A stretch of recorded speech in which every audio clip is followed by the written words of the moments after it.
दोस्तों, आपकी वार्षिक परीक्षा कक्षा 10वीं के लिए हिंदी का मॉडल पेपर लेकर आया हूं मैं। एक बात आपको मैं बता दूं कि ये मॉडल पेपर ही नहीं, आपका हल सहित वार्षिक परीक्षा का पेपर है जो मैंने अपने हिसाब से बनाया है। कितने 23 के 23 ही क्वेश्चन आपको 80 नंबर का जो पेपर पूछा जाएगा, ये देख सकते हैं आप। 80 नंबर वार्षिक परीक्षा 2021-22, विषय है हिंदी, कक्षा 10वीं, मध्य प्रदेश, समय 3 घंटा।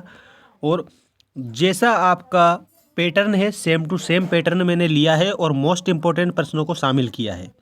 तो आप चैनल को सब्सक्राइब कर लेना ताकि आपको इस प्रकार की अपडेट और भी मिलती रहे। और बिना देर किए स्टार्ट करते हैं। देख सकते हैं, मैं पहले आपको पेपर का एक प्रोफार्मा पूरा बता देता हूं ताकि आपको पता चल जाए कि किस प्रकार का पेपर आएगा। पहला प्रश्न 6 अंक का रहेगा, देख लीजिए। दूसरा भी 6 अंक का रहेगा और सारे के उत्तर मैं आपको बताऊंगा। तीसरा जो प्रश्न है आपका वो भी 6 अंक का रहेगा। चौथा प्रश्न है वो भी आपका 7 अंक का रहेगा। पांचवा प्रश्न 7 अंक का। और इसके बाद में आपके और जो क्वेश्चन आंसर आ जाएंगे। इस प्रकार से मैंने आपके लिए ये क्वेश्चन नंबर 23 तक, मतलब कि पूरा 23 का जो सेट पेपर होता है पूरा का पूरा, देख सकते हैं। क्वेश्चन नंबर 23 में मैंने ये दिया है, मेरा प्रिय खेल, विद्यार्थी जीवन अनुशासन, विज्ञान चमत्कार, पर्यावरण प्रदूषण, निबंध। तो जो जो परीक्षा में पूछा जाएगा मुझे अच्छी तरह से मालूम है कि किस प्रकार के प्रश्न आप लोगों की परीक्षा में आएंगे। उसी के हिसाब से मैंने ये पेपर बनाया है अपने स्वयं के हाथों से। और हमारी जो ऑफलाइन जो कोचिंग लगती है उसमें भी हमने ये कि यही पैटर्न दिया है वार्षिक परीक्षा की जो एग्ज़ाम ली थी हमने वहाँ पर। तो आइए दोस्तों स्टार्ट करते हैं हिंदी विषय का हमारा पेपर और सारे प्रश्न के उत्तर मैं आपको बता दूंगा, ठीक। तो चलिए बात करते हैं पहले प्रश्न से। देखिए, हाँ, पहला प्रश्न है, सही विकल्प चुनकर लिखिए। नंद नंदन का प्रयोग किया गया है। मध्य प्रदेश वाले जितने भी विद्यार्थी हमारे साथ टेलीग्राम से जुड़ना चाहे वो भी जुड़ सकते हैं, लिंक मैंने डिस्क्रिप्शन में दे दी है। नंद नंदन का प्रयोग किया गया है, किसके लिए किया गया है ये आपको इसमें बताना है। उद्धव के लिए, गोपियों के लिए, कृष्ण के लिए, सूरदास के लिए। तो जो नंद नंदन, नंदन मतलब एक प्रकार से पुत्र होता है, तो नंद नंदन कृष्ण के लिए प्रयोग किया जाता है, ये आपको याद रखना है। अगला है, रामचरितमानस के रचनाकार हैं। मतलब कहने का अर्थ ये है कि रामचरितमानस की रचना किसने की है, उनका आपको नाम बताना है ऑप्शन में से छांट कर। देखिए, कबीर है, तुलसीदास है, सूरदास है या मीराबाई है। तो आपको उत्तर में बताना है तुलसीदास, क्योंकि रामचरितमानस के जो रचनाकार है वो तुलसीदास जी हैं। इसके बाद देखिए, काव्य की शोभा बढ़ाने वाले तत्व या धर्म क्या कहलाते हैं। तो छंद कहलाते हैं, अलंकार कहलाते हैं, रस या दोहा कहलाते हैं। तो जो काव्य की शोभा बढ़ाने वाले तत्व या धर्म होते हैं वो अलंकार कहलाते हैं, ठीक है। क्या कहलाते हैं, तो ध्यान रखना, अलंकार कहलाते हैं काव्य की शोभा बढ़ाने वाले। और अगर प्रश्न आया कि अलंकार की परिभाषा दीजिए तो आप इस प्रकार से परिभाषा दे सकते हैं कि काव्य की शोभा बढ़ाने वाले तत्व धर्म अलंकार कहलाते हैं। अलंकार 3 प्रकार के होते हैं, शब्द अलंकार, अर्थ अलंकार और उभय अलंकार। इसके बाद बात करते हैं अगले प्रश्न की, छायावाद के आधार स्तंभ कवि नहीं है। अब इसमें यहाँ पर एक बात गौर करना, नहीं है ये पूछा है। और छायावाद के मुख्य कवि कौन कौन से हैं, तो निराला, जयशंकर प्रसाद, महादेवी वर्मा, ये तो मुख्य कवि हैं। लेकिन जो नहीं पूछा है ना, उस पर आपको ध्यान देना है। तो यहाँ पर क्या है, सूरदास है, क्योंकि सूरदास भक्ति काल के कवि है, छायावाद के थोड़ी ना है। तो इसका करेक्ट आंसर सूरदास होगा। और अगर पूछे छायावाद के आधार स्तंभ कवि है और उसमें अगर आपको मूल रूप से करना है जयशंकर प्रसाद, ठीक है, क्योंकि जयशंकर प्रसाद को छायावाद का प्रवर्तक भी माना जाता है। इसके बाद में बात करते हैं अगला प्रश्न की। देखिए, भभूत लगाने से लेखक क्या बन जाते हैं, गणपति, राम, बम भोला या फिर राधा कृष्ण। तो भभूत लगाने से जो लेखक है वो बम भोला बन जाता है, ये आपको ध्यान रखना है। अगला है, उत्साह कविता में बादल को किसका प्रतीक कहा गया है। जो उत्साह नामक कविता है इसमें जो बादल है उसको किसका प्रतीक कहा गया है, क्रांति का, स्थिरता का, शांति का या सुख का। तो आपको याद रखना है क्रांति का प्रतीक कहा गया है, ठीक है। अब हम बात करते हैं सही जोड़ी बनाइए। सही जोड़ी का भी पूरा उत्तर बताऊंगा, मैंने आपको पहले ही प्रॉमिस किया है कि सारे उत्तर आपको बताऊंगा। सही जोड़ी बनाइए। 9 2 11 होना इसका सीधा सा अर्थ होता है भाग जाना थी, तो इसके सामने ही दे रखा है। रस काव्य की क्या होती है, तो आत्मा होती है। रस को काव्य की आत्मा कहा जाता है, ये भी आप याद रखेंगे। सेवा करने वाला, जो सेवा करने वाला जो होता है ना दोस्तों, उसको बोला जाता है सेवक, ठीक है। सेवा करने वाला क्या बोला जाता है, तो याद रखना, सेवा करने वाला सेवक कहलाता है, ये भी इसके सामने ही है। दिन रात दोनों पद प्रधान है। देखिए, ये दिन भी प्रधान है और रात भी प्रधान है, ठीक है। तो दोनों पद जहाँ पर प्रधान हो उस आपको समास का नाम बताना है। तो दोनों पद प्रधान होता है तो ये द्वंद्व समास है, तो दिन रात में द्वंद्व आएगा। बाल गोविंद भगत, तो जो बाल गोविंद भगत थे ना वो कबीरदास जी को साहब मानते थे। क्या मानते थे, कबीरदास जी को साहब मानते थे, तो कबीर को साहब मानते थे। और माता का अंचल ये किसने लिखा है, शिवपूजन सहाय ने लिखा है।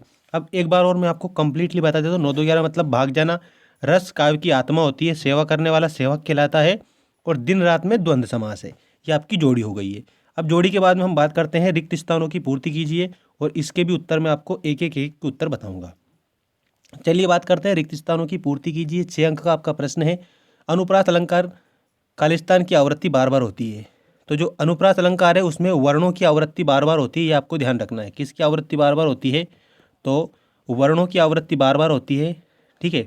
अगला देखिए, रस के अंग होते हैं 4 या 8, तो आप यहाँ पर लिखेंगे 4। ठीक है। रस के अंग कितने होते हैं? 4 अंग होते हैं। विभाव, अनुभाव, स्थायी भाव और संचारी भाव, ये रस के अंग होते हैं। और काव्य की शोभा बढ़ाने वाले धर्मों को क्या कहते हैं? तो अलंकार कहते हैं। ये भी आपको ध्यान रखना है। चलिए बात करते हैं पत्तों से लदी, कहीं हरी कहीं लाल, तो डाल आएगा या ताल आएगा? तो यहाँ पर डाल आएगा। अगला है माता का अंचल नामक अंश उपन्यास से लिया गया है, तो देहाती दुनिया से लिया गया है, ये आपको याद रखना है। कहाँ से लिया गया है? तो देहाती दुनिया से लिया गया है। इसमें डाल आएगा, इसमें 4 आएगा, इसमें वर्ण आएगा। और देखिए अगला, सर्वाधिक लोकप्रिय महाकाव्य है कामयानी या महाभारत? तो महाभारत। ठीक है। महाभारत ये लोकप्रिय महाकाव्य की श्रेणी में आता है, तो इसमें आप क्या करेंगे? सर्वाधिक लोकप्रिय महाभारत है। और अगर महाभारत नहीं दे और वहाँ पर रामचरितमानस अगर दे देना, तो आपको याद रखना है रामचरितमानस भी सर्वाधिक लोकप्रिय महाकाव्य है। ठीक, इस प्रकार से दोनों प्रश्नों को आपको याद रखना है। इसके बाद में अगला देखिए, कभी कभी लेखक दबाव में भी लिखता है, तो बाहरी दबाव में भी लिखता है कभी कभी, तो क्या लिखेंगे आप? बाहरी। ठीक है। और अब हम बात करते हैं सत्य असत्य लिखिए। सूरदास की रचना सूरसागर है। सूरसागर सूरदास की प्रमुख रचना है, ये बिल्कुल सत्य है। तारकेश्वर ही भोलानाथ थे, ये भी सत्य है। महाकाव्य खंडकाव्य से बड़ा होता है, ये बिल्कुल सही है। जार्ज पंचम की नाक पाठ में सरकारी तंत्र पर व्यंग किया गया है, ये भी सही है, क्योंकि सरकारी तंत्र पर व्यंग किया गया था। ठीक है। और कन्यादान कविता में माँ बेटी को परंपरा से हटकर सीख देती है, ये भी बिल्कुल सही है। ठीक है। ये भी क्या है? बिल्कुल सही है। और जयशंकर प्रसाद छायावाद के कवि हैं, बिल्कुल जयशंकर प्रसाद छायावाद के कवि हैं, ये अभी थोड़ी देर पहले मैंने आपको बताया था, ये भी सही है। बाल गोविंद भगत के गीतों में प्रभु मिलन का भाव होता था, बिल्कुल प्रभु मिलन का भाव होता था, वे कबीर को साहब मानते थे, तो ये भी सही है। अच्छा, आपको मैंने इसमें 7 प्रश्न याद करवा दिए हैं, ये भी आप ध्यान रखें। कैसे? क्योंकि सातों के सातों ही सही है। ठीक है। तो इस प्रकार से आपके 7 प्रश्न कंप्लीट हो जाते हैं। तो सत्य असत्य लिखिए, इसमें मैंने पूरे सत्य सत्य दिए ताकि आपको 7 प्रश्न याद हो और आपकी वार्षिक परीक्षा की तैयारी मजबूत हो। अब हम बात करते हैं क्वेश्चन नंबर 5 की। क्वेश्चन नंबर 5 में क्या दिया है ये देख लीजिए आप। क्वेश्चन नंबर 5 आपके सामने आ चुका है। चैनल को जरूर सब्सक्राइब कर लेना और अपने दोस्तों के साथ शेयर करना। निम्नलिखित प्रश्नों का उत्तर एक वाक्य में दीजिए। 7 प्रश्न मैंने इसमें दिए। जॉर्ज पंचम की नाक में किस पर व्यंग किया गया है? तो आप यहाँ पर लिखेंगे सरकारी तंत्र। ठीक है। सरकारी तंत्र, जो सरकारी तंत्र है उस पर व्यंग किया गया है, तो पहले प्रश्न का उत्तर आएगा सरकारी तंत्र। दूसरा है नाक किसका द्योतक होती है? ठीक है। नाक किसका द्योतक होती है? तो इसमें आप लिखेंगे प्रतिष्ठा। ठीक है। प्रतिष्ठा लिख सकते हैं या फिर लिख सकते हैं मान सम्मान। ठीक है। प्रतिष्ठा या मान सम्मान दोनों एक ही बात है। तो नाक किसका प्रतीक होती है? तो प्रतिष्ठा या मान सम्मान का प्रतीक होती है। मेरे द्वारा पुस्तक पढ़ी जा रही है में कौन सा वाच्य है? इसमें आपको वाच्य बताना है, तो मेरे द्वारा ये है, इसमें कर्मवाच्य। ठीक है, कर्मवाच्य है। शांत रस का स्थायी भाव क्या है? तो शांत रस का जो स्थायी भाव है दोस्तों वो होता है निर्वेद। ठीक है। शांत रस का स्थायी भाव क्या है? तो आपको बता देना है, शांत रस का स्थायी भाव निर्वेद है। और इसके बाद में वाच्य में कितने प्रकार होते हैं, मतलब सीधा सा अर्थ ये है कि वाच्य कितने प्रकार के होते हैं? तो वाच्य 3 प्रकार के होते हैं, कर्तवाच्य, कर्मवाच्य और भाववाच्य। और इसके बाद में वर्णों के सार्थक समूह को क्या कहते हैं? तो वर्णों का जो सार्थक समूह होता है ना उसको शब्द कहा जाता है। ठीक है। वर्णों से शब्द बनते हैं, शब्द से पद बनते हैं और पदों से वाक्य बनते हैं और वाक्य से भाषा का निर्माण होता है। ठीक है। तो वर्णों के सार्थक समूह को क्या कहते हैं? तो शब्द कहते हैं वर्णों के सार्थक समूह को। इसके बाद में गोस्वामी तुलसीदास का जन्म कब हुआ था ये आपको इसमें बताना है। तो गोस्वामी तुलसीदास जी का जो जन्म है 1532 ईस्वी में हुआ था। ठीक है। गोस्वामी तुलसीदास जी का जन्म 1532 में हुआ था और मृत्यु कब हुई थी? तो 1623 ईस्वी में इनकी मृत्यु हुई थी, ये आपको याद रखना है।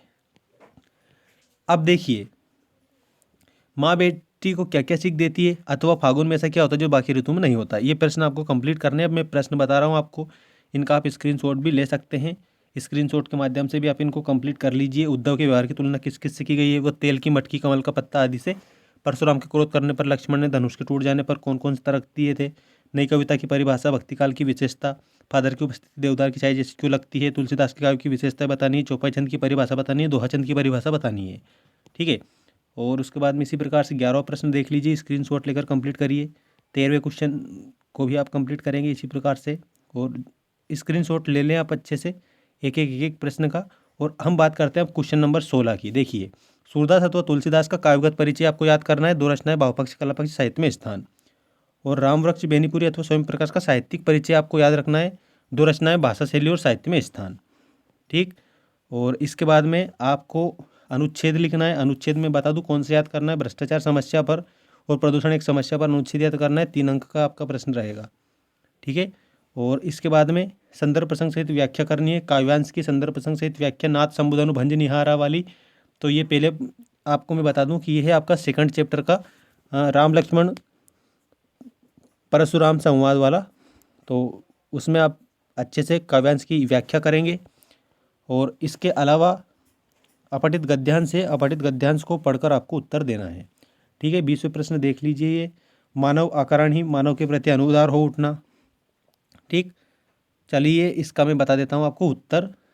मानव का आकरण ही मानव के प्रति अनुदार हो उठना, न केवल मानवत्व के लिए लज्जाजनक। इसका देखिए, उपयुक्त गद्यांश का शीर्षक दीजिए। तो इसमें आप यह लिखेंगे यथार्थ मनुष्य। यथार्थ मनुष्य ये शीर्षक हो जाएगा इसका। यथार्थ मनुष्य किसे कहा गया है? तो यथार्थ मनुष्य वही है जो मानवता का आदर करना जानता है, वो कर सकता है। ठीक है। ये यहाँ से लेकर के यहाँ तक। गद्यांश का सारांश लिखना है, तो ये आप गद्यांश का सारांश इसी में से लिख देंगे पॉइंट बना बना कर। ठीक है। इस प्रकार से आपको कंप्लीट करना है। और उसके बाद में ये गद्यांश के संदर्भ प्रसंग सहित व्याख्या करनी है। 4 अंक का एक और रहेगा, वो बाल गोविंद भगत कमर में क्या पहनते थे। तो आपको याद रखना है कि जो बाल गोविंद भगत है वो कमर में लंगोटी पहनते थे। बाल गोविंद भगत की कद काठी कैसी थी? तो लंबी दाढ़ी या जटायु नहीं रखते थे, उनका सफ़ेद जगमग रहता था। कद काठी कैसी थी? तो गोरे चिट्ठे व्यक्ति थे। ठीक है। मजले है ना, मजले कद के इंसान थे वो, ऐसा याद रखना है। बाल गोविंद भगत की उम्र कितनी थी? तो इसमें आप याद रखेंगे 60 से ऊपर। ठीक है। और उसके बाद में इसी प्रकार हालदार साहब वाला कर लेंगे। और 22वां प्रश्न आप देखिए, वार्षिक परीक्षा की तैयारी के संदर्भ में अपने पिताजी को पत्र और अथवा अपने प्राचार्य महोदय को स्थानांतरण प्रमाण पत्र। और उसके बाद में 23वें में निबंध है मेरा प्रिय खेल, विद्यार्थी जीवन अनुशासन, विज्ञान के चमत्कार, पर्यावरण प्रदूषण। तो ये आपकी वार्षिक परीक्षा के लिए जो पेपर है वो मैंने आपको बता दिया है। इसको आप अच्छे से हल करें। अगर आपको इसका PDF चाहिए तो कमेंट करके हमें बता देना। ठीक है, ताकि हम आपको PDF उपलब्ध करवा दें। मिलते हैं नेक्स्ट वीडियो में। और इसी प्रकार की अपडेट अगर आपको चाहिए तो कमेंट करके ज़रूर बताना, ताकि आप लोगों के लिए इस प्रकार की और भी अपडेट उत्तर सहित में उपलब्ध करवा दूँ। धन्यवाद।